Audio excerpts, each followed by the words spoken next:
সামাজিক যোগাযোগ মাধ্যম ও ভার্চুয়াল জগৎ থেকে সময় নষ্ট হওয়া বা গুনাহে লিপ্ত হওয়া থেকে কিভাবে বাঁচবো?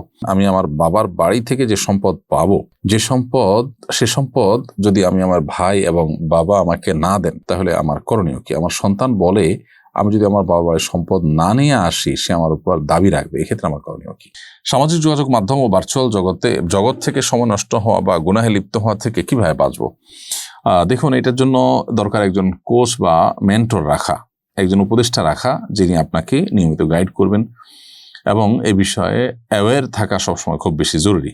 পাশাপাশি যারা নিজেকে কোনোভাবে নিয়ন্ত্রণ করতে পারেন না, তারা আল্লাহর ভয়ে সতর্ক হয়ে নিজের স্মার্টফোন বিক্রি করে বা কাউকে দিয়ে একটা বাটন ফোনে চলে আসতে হবে।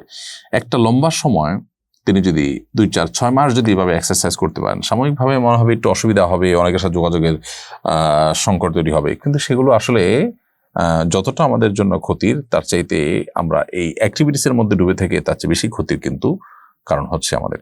বিধায় এই উপায়টা অবলম্বন করা যেতে পারে যে আমরা স্মার্টফোন ইত্যাদি থেকে দূরে সরে চলে আসলাম এবং সাধারণ বাটন ফোন ইত্যাদি ব্যবহার করে কাটালাম কিছুকাল। তাতে ইনশাআল্লাহ বদভ্যাস দূর হয়ে যাবে আমরা বিশ্বাস করি। আমি আমার বাবার বাড়ি থেকে যে সম্পদ পাবো, সে সম্পদ যদি আমি আমার ভাই এবং বাবা আমাকে না দেন, তাহলে আমার করণীয় কি? আমার সন্তান বলে আমি যদি আমার বাবার বাড়ির সম্পদ না নিয়ে আসি, সে আমার উপর দাবি রাখবে, এক্ষেত্রে আমার করণীয় কি?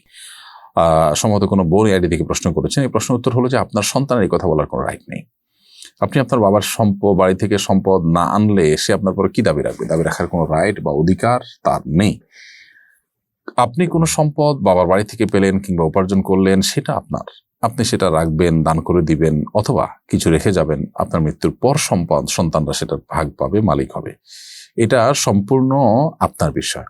এখানে সন্তানের কোনো দাবি দেওয়ার ব্যাপার নাই যে সন্তানের প্রাপ্য আছে, যে না বা মা হয়ে নানার বাড়ি থেকে তার পাওনা আছে, এমন না।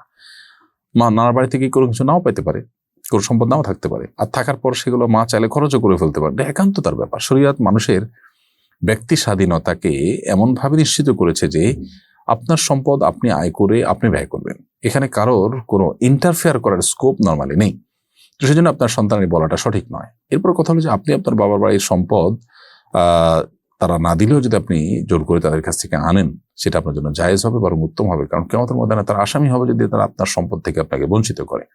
আর যদি আপনি স্বেচ্ছায় বলেন যে না, আমি দাবি রাখলাম না, আমার ছেলেদের মেয়েদের আমার আছে অনেক, ভাইদের নাই, দিয়ে দিলাম, তাহলে ঠিক আছে, সেটা আপনার ইচ্ছা। কিন্তু তারা না দিলে জোর করে বা আপনি আইনি লড়াইয়ের মাধ্যমে সেটি আদায় করতে পারেন, সেটা একান্ত আপনার ব্যাপার।